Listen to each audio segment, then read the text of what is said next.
सर्वानंद आश्रम में उपस्थित सभी भक्तजनों को साहिबदास की जय सिया राम। तो आइए प्रेमियों, राम जी की कृपा से मैं अपनी वाणी के माध्यम से कुछ अच्छी बातें आपको बताता हूं कि मनुष्य सुखी कैसे रह सकता है। तो आज हम इसी बात पर चर्चा करते हैं। संसार का प्रत्येक प्राणी सुख और शांति की खोज में है। अज्ञानवश अधिकांश लोग यह समझ नहीं पाते किस सुख और शांति की प्राप्ति कहां और कैसे हो सकती है। पूर्ण सुख और अमर शांति को प्राप्त करना ही मानव जीवन का एकमात्र उद्देश्य है। मनुष्य को सृष्टि का सर्वोच्च प्राणी कहा जाता है। इसका मुख्य कारण यह है कि उसको सत्य और असत्य, भले और बुरे समझ पाने की शक्ति है। असत्य को त्याग कर सत्य और भले को ग्रहण कर पाने की सामर्थ्य है। अच्छे बुरे की पहचान है।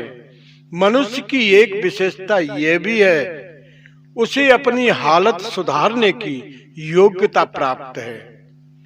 मनुष्य की मनुष्यता सत्य और भले को अपनाकर परम सुख की प्राप्ति की ओर प्रथमशील होने में है। हम सोचते हैं किसी वस्तु की कमी हमें दुखी करती है और उसकी पूर्ति हमें सुखी बना सकती है। निर्धन धन की कमी पूरी करना चाहता है। बेरोजगार कामकाज की तलाश करता है।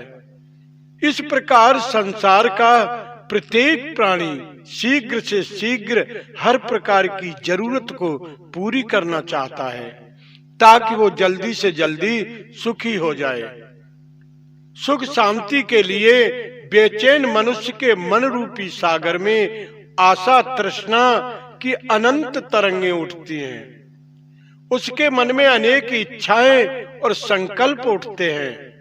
मन अनेक प्रकार के सपने मनुष्य के सामने लाकर खड़ा करता है और उसकी अनेक प्रकार की पूर्ति हमें क्या सुखी बना सकती है। मन मनुष्य को अनेकों कर्म करने को प्रेरित करता है। विशाल संसार मनुष्य के सामने फैला हुआ है। संसार और इसकी वस्तुओं को सुख शांति का स्रोत समझकर मनुष्य इनसे निपटने का प्रयत्न करता है। वो संसार को अपना बना लेना चाहता है ताकि वो ज्यादा से ज्यादा सुखी बन जाए। जब तक कोई वस्तु मिलती नहीं तब तक मन को बहुत अच्छी लगती है और जब वो मिल जाती है तो कई प्रकार के संकटों का कारण बन जाती है। निर्धन को धन लाने की चिंता है तो धनवान को धन संभालने की। जिनके संतान नहीं वे संतान के लिए तड़प रहे हैं और जिनके संतान है उन्हें संतान के कारण अनेक प्रकार के दुख उठाने पड़ रहे हैं। सबसे बड़ी बात यह भी है कि अज्ञानी जीव को यह ज्ञान नहीं है कि संसार अधूरा और नश्वर है। संसार की शक्लें और इसके पदार्थ सभी नाशवान हैं। कोयले की दुकान से हीरा जवाहरात नहीं मिल सकते, आग से ठंडक प्राप्त नहीं हो सकती और रेत से तेल नहीं निकल सकता। आग में घी डालने से आग नहीं बुझती, केवल पानी से ही बुझती है। पानी से बिछड़ी मछली की तड़प केवल पानी मिलने पर ही शांत हो सकती है। मनुष्य का दुख से छुटकारा पाने के लिए यत्न करना चाहिए और सुख की प्राप्ति के लिए परिश्रम करना जरूरी है। पर जब तक वह सही स्थान पर और सही साधनों द्वारा सुख की खोज नहीं करता तब तक उसके दुख का अंत नहीं हो सकता और न उसे सुख मिल सकता है। इस संसार में सुख है ही नहीं, ये तो दुख का मेला है। जो वो सत्य को भूलकर धन दौलत हाट हवेली पर स्त्री आदि के प्रेम में फंसा रहता है, परिणाम ये होता है कि वो परम सत्य से बिछड़कर संसार चक्र में भटकता फिरता है, देह के दुखदायक बंधनों में जकड़ा रहता है। संसार देखने में सत्य लगता है, पर वास्तव में धोखा है, छल है। सपने में मिले राज्य और सपने में मिले धन संपत्ति का भला क्या लाभ। संसार को सत्य मानना इसी प्रकार है। रात्रि में सूर्य निकलने को सत्य मान लिया जाए। हम यह भी कह सकते हैं चींटी हाथी को उठाकर ले गई, लेकिन इस बात को मानेगा कौन? ज्ञानवान पुरुष जानते हैं कि जगत झूठा है, केवल परमात्मा सच्चा है। इसलिए झूठे की ओर से मुंह मोड़कर सच्चे प्रभु से मिलने का यत्न करना चाहिए। संसार में लोग कर्मों के बस इकट्ठे होते जरूर होते हैं। लोग इस संसार में कर्मों के बस इकट्ठे जरूर होते हैं, पर किसी से किसी के साथ स्थायी संबंध नहीं होता। सब अपने अपने समय पर अपने अपने मार्ग को चले जाते हैं। संसार एक मेले के समान है। इसमें एकत्रित हुए लोग घड़ी दो घड़ी के लिए मौज उड़ाकर अलग अलग दिशाओं में चले जाते हैं, जैसे रेल के यात्रियों की तरह।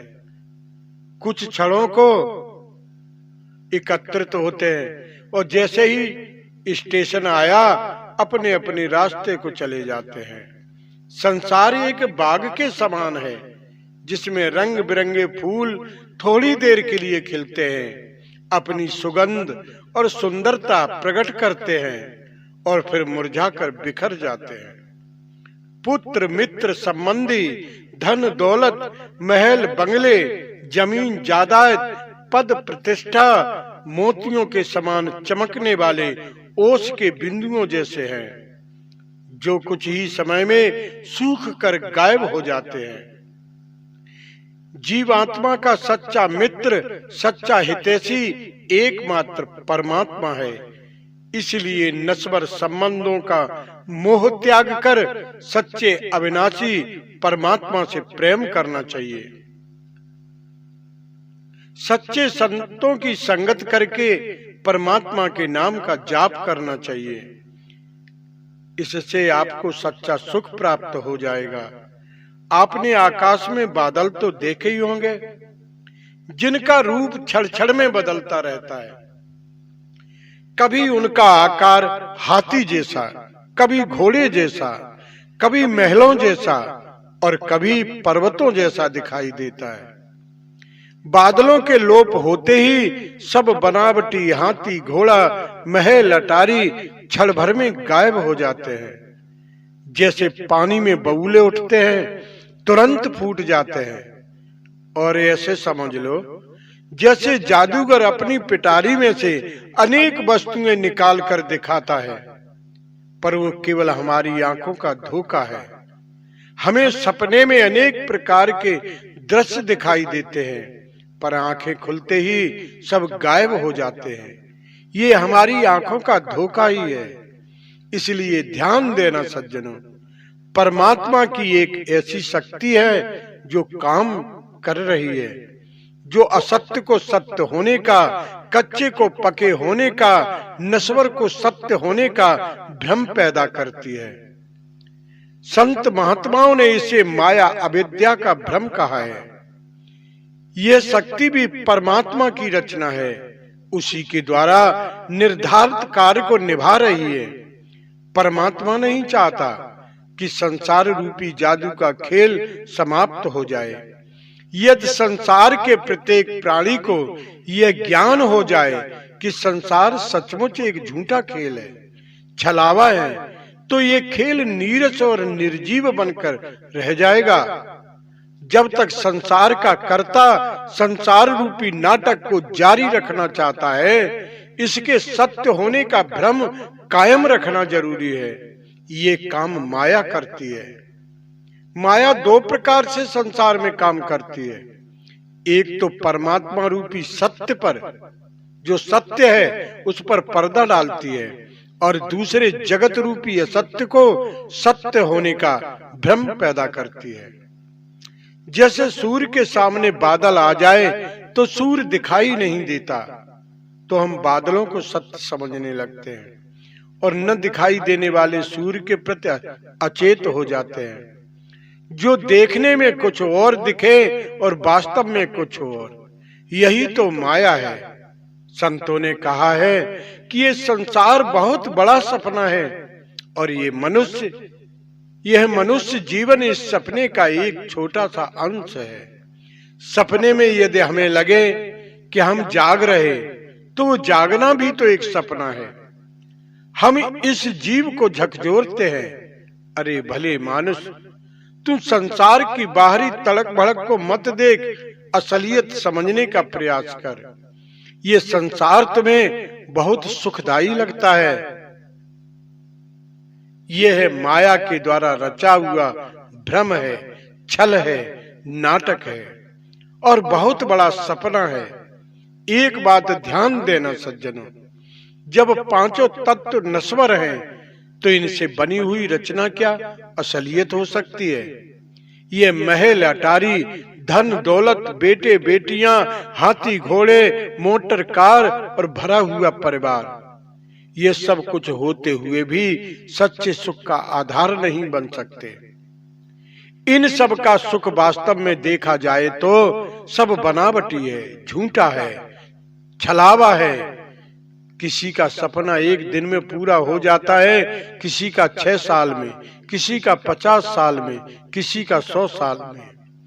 जब ये प्राणी दुनिया से जाता है, तब इसे संसार रूपी सपने का पता चलता है और जगत की कोई भी वस्तु उसके साथ नहीं जाती।